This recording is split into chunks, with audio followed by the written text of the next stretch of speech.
Assalamualaikum warahmatullahi wabarakatuh. Perkenalkan, nama saya Anissa Farhani dengan NIM 2042102114 dari Prodi Pendidikan Guru Madrasah Ibtidaiyah kelas 6G. Baik, dibuatnya video kali ini untuk memenuhi mata kuliah evaluasi pendidikan dengan dosen pengampu Ibu Susi Francisca MPD.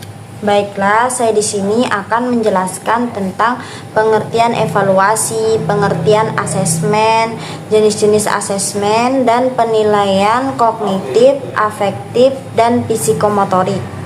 Evaluasi pendidikan ialah proses pengumpulan dan analisis data untuk menentukan sejauh mana tujuan pendidikan telah dicapai. Sedangkan asesmen ialah upaya untuk mendapatkan data atau informasi dari proses atau hasil pembelajaran untuk mengetahui seberapa baik kinerja siswa terhadap tujuan, kriteria, capaian pembelajaran. Setelah diperoleh hasil asesmen, maka dilakukan proses penilaian. Jenis-jenis asesmen. Asesmen ini terbagi menjadi dua. Yang pertama, asesmen formatif. Asesmen formatif ini bertujuan untuk memberikan informasi atau umpan balik bagi pendidik dan peserta didik untuk memperbaiki proses pembelajaran. Nah, pada asesmen formatif ini terbagi menjadi dua. Yang pertama, asesmen di awal pembelajaran yang dilakukan untuk mengetahui kesiapan peserta didik untuk mempelajari materi ajar dan mencapai tujuan pembelajaran yang direncanakan. Yang kedua yaitu asesmen di dalam proses pembelajaran. Asesmen di dalam proses pembelajaran yang dilakukan selama proses pembelajaran untuk mengetahui perkembangan peserta didik dan sekaligus pemberian umpan balik yang cepat.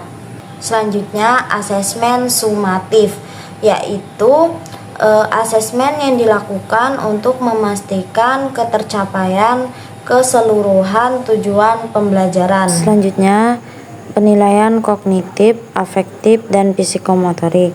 Di sini saya akan menjelaskan penilaian kognitif terlebih dahulu. Penilaian kognitif ialah proses evaluasi dan pengukuran kemampuan intelektual dan keterampilan berpikir seseorang. Menurut Robert Westerberg, penilaian kognitif adalah proses evaluasi dan pengukuran kemampuan berpikir, memecahkan masalah, dan mengambil keputusan seseorang. Menurut Howard Gardner, penilaian kognitif adalah proses untuk mengidentifikasi dan mengukur berbagai jenis kecerdasan yang dimiliki oleh seseorang. Cara menyusun penilaian kognitif: yang pertama, menentukan tujuan dan kawasan teks; yang kedua, menguraikan materi; yang ketiga, penyusunan kisi-kisi; yang keempat, memilih bentuk tes; yang kelima, menelaah soal teks; yang keenam, melakukan uji coba teks; yang ketujuh, menganalisis butir soal; yang kedelapan, memperbaiki tes; dan yang kesembilan, merakit tes. Contoh soal pada penilaian kognitif. Nomor 1, bacalah tabel berikut.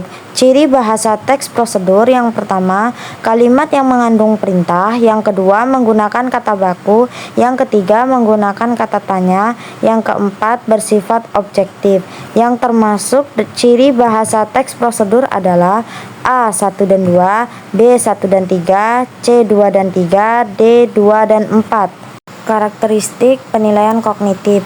Pengembangan soal level kognitif level 3. Pada level ini mencakup 3 tingkat, yaitu C4 menganalisis, C5 mengevaluasi, C6 mengkreasi.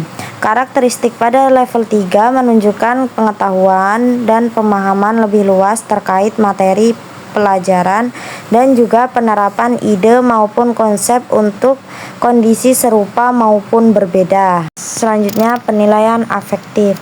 Pengertian afektif adalah segala sesuatu yang berkaitan dengan sikap, watak, perilaku, emosi, minat, serta nilai yang terdapat pada diri individu. Menurut David R. Caldwell, afektif merupakan perilaku yang memberatkan perasaan, emosi, atau derajat tingkat penolakan atau penerimaan terhadap suatu objek. Menurut Samsu Yusuf, afektif adalah tingkah laku yang mengandung penghayatan atau emosi atau perasaan tertentu. Langkah-langkah penyusunan instrumen penilaian afektif. Yang pertama, perencanaan. Yang kedua, pengumpulan data. Yang ketiga, verifikasi data. Yang keempat, pengolahan data. Yang kelima, penafsiran data. Yang keenam, menentukan kompetensi dasar. Yang ketujuh, menentukan indikator. Yang kedelapan, membuat soal sesuai dengan indikator. Yang kesembilan, penilaian afektif. Penilaian sikap, kriteria, percaya diri, teliti, tanggung jawab. Skor penilaian ini ada 4. Yang pertama, sangat baik, cukup, perlu pendampingan. Percaya diri, berani tampil di depan kelas tanpa ragu-ragu. Baik, berani tampil di depan kelas dengan ragu-ragu. Cukup, berani tampil di depan kelas dengan didampingi guru. Perlu pendampingan, belum berani tampil di depan kelas. Begitupun penilaian skor pada teliti dan tanggung jawab. Selanjutnya, penilaian psikomotorik. Menurut Leibody 1968, psikomotorik adalah kemampuan individu dalam menggunakan alat dan melakukan gerakan fisik dengan tepat dan efisien. Sedangkan menurut Sudaryono 2012 dan Sudjana 2014, psikomotorik adalah kemampuan individu dalam melakukan gerakan fisik yang melibatkan koordinasi antara syaraf, otot, dan otak. Hasil belajar psikomotorik dapat dilihat dari keterampilan dan kemampuan individu dalam melakukan suatu tugas atau pekerjaan. Cara menyusun instrumen penilaian psikomotorik. Yang pertama, menentukan tujuan penilaian. Langkah pertama adalah menentukan tujuan penilaian psikomotorik. Tujuan ini harus jelas dan terukur, sehingga dapat digunakan untuk menilai kemampuan individu dengan tepat. Yang kedua, mengidentifikasi keterampilan yang dinilai. Yang ketiga, memilih jenis instrumen penilaian. Terdapat berbagai jenis instrumen penilaian psikomotorik seperti checklist, rating scale, performance test. Yang keempat, menyusun pedoman penilaian. Pedoman penilaian harus jelas dan terstruktur, sehingga penilai dapat menilai individu secara objektif dan konsisten. Pedoman penilaian harus mencakup A. Deskripsi keterampilan yang dinilai. B. Kriteria penilaian. C. Bobot penilaian. Yang kelima, validasi instrumen penilaian. Validasi dapat dilakukan dengan cara A. Uji coba. Instrumen penilaian uji coba pada sekelompok kecil individu untuk melihat apakah instrumen tersebut dapat digunakan dengan mudah dan efektif. Yang B. Uji ahli. Instrumen penilaian divalidasi oleh para ahli di bidang psikomotorik. Yang keenam, revisi instrumen penilaian. Berdasarkan hasil validasi, instrumen penilaian harus direvisi untuk memperbaiki kekurangan dan meningkatkan kualitas instrumen. Yang ketujuh, gunakan instrumen penilaian.